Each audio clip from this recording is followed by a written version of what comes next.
Bien-aimés dans le Seigneur, bien-aimés qui ne sont pas encore dans le Seigneur, et toute personne qui aura l'opportunité d'écouter ce partage, bonsoir et soyez les bienvenus. Le thème de notre partage sera encore la suite de l'explication des termes. J'ai déjà fait 2 vidéos par rapport à l'explication des 2 termes. Je crois le premier c'était sur les choses de la terre et l'autre c'était par rapport à les consommateurs. Donc, c'est les 2 vidéos que j'ai faites par rapport à expliquer les termes.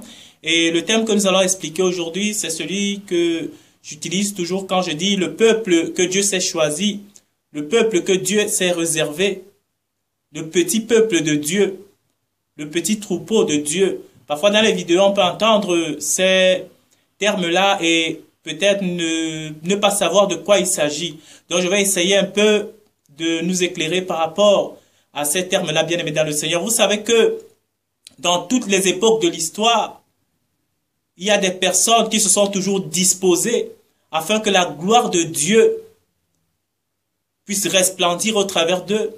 Dans toutes les époques de l'histoire, il y a eu toujours des personnes qui se sont mis tout entiers à la disposition d'Élohim afin qu'au travers de lui ou à travers d'eux, ces personnes-là, Dieu puisse manifester sa gloire aux yeux des hommes bien-aimés dans le Seigneur.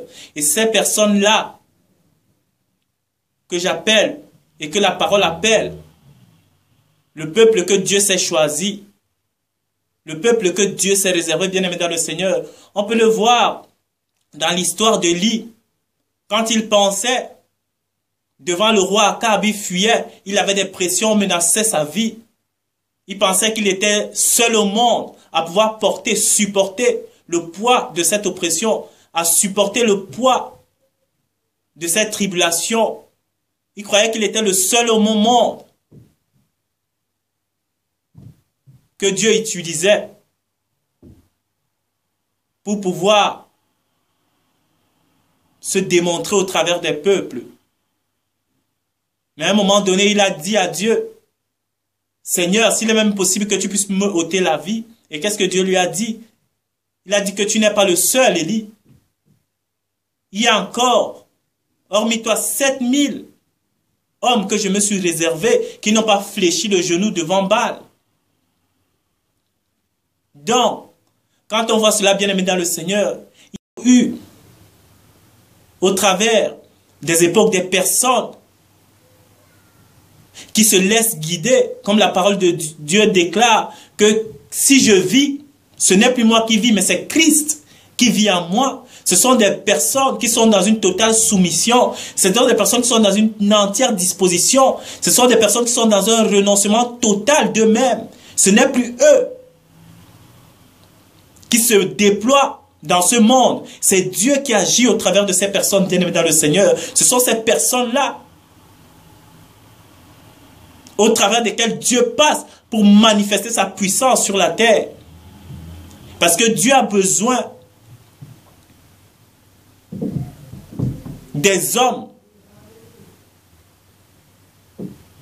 pour faire passer son message aux hommes bien-aimés dans le Seigneur. Parce que si Dieu passe par un animal, les gens ne vont pas se reconnaître. Les hommes ne se reconnaîtront pas. Ils diront à Dieu, mais Dieu, oui, c'est bien beau ce que tu fais, mais c'est un animal ça. Si Dieu passe au travers des arbres, mais Dieu, c'est bien beau ce que tu fais, mais ce sont des arbres, je ne m'y reconnais pas. Mais quand Dieu passe au travers de notre semblable, on peut se reconnaître parce qu'on dit que cet homme, il était comme moi, il est comme moi. Nous sommes de la même nature. Alors on se reconnaît plus facilement. C'est pourquoi Dieu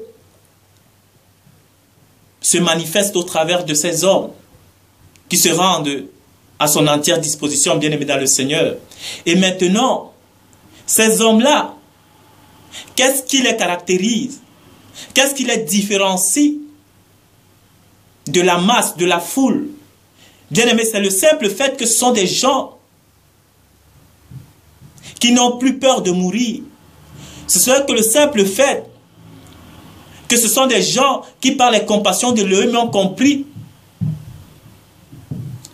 que tout ce qui se passe dans ce monde-ci, que toute l'agitation qui est dans ce monde ne les concerne pas.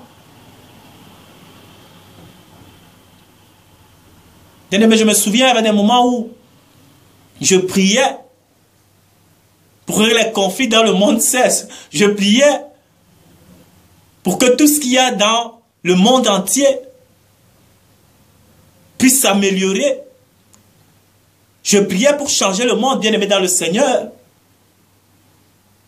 Mais je priais comme ça parce que je n'étais pas dans la révélation du Père. Je n'avais pas encore compris que nous sommes dans un temps où les ténèbres doivent régner, bien-aimé dans le Seigneur.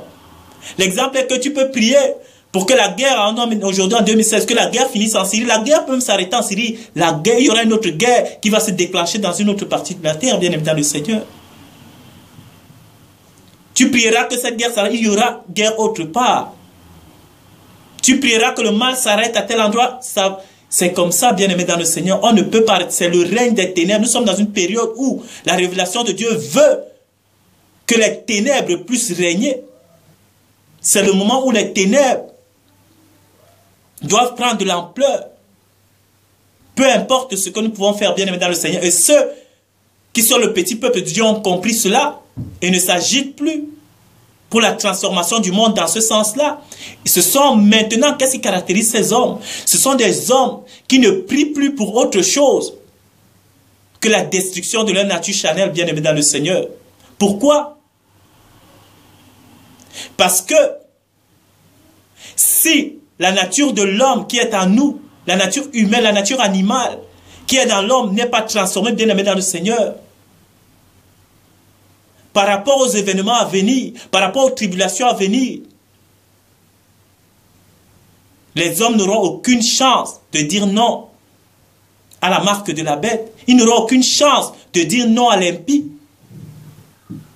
Pourquoi? Parce que c'est au travers même de cette nature-là qu'ils pensent. C'est au travers de la nature charnelle qu'ils réfléchissent, au travers de la nature du diable qu'ils réfléchissent. Le diable les a déjà formatés de tel point que quand il dira on ne peut plus manger, on ne peut plus vendre, on ne peut plus se promener, on ne peut plus bouger si on n'a pas la marque, bien évidemment, le Seigneur. C'est ce que nous voyons aujourd'hui. L'homme est formaté à être un consommateur, comme je l'ai expliqué. L'homme est formaté à marcher comme ce système-ci est. Et si on vient aujourd'hui dire qu'il lui faut telle ou telle chose pour manger, pour boire, pour faire, pour assouvir ses désirs, il va dire que oui, puisqu'il a été habitué à cela. Il ne pourra pas dire non. Même si on le dit que le prix de cela, c'est la mort. Même s'il connaîtra de manière claire que le prix de cela, c'est la mort. Il ne sera pas changé. Donc, ceux donc qui sont le petit peuple de Dieu comprennent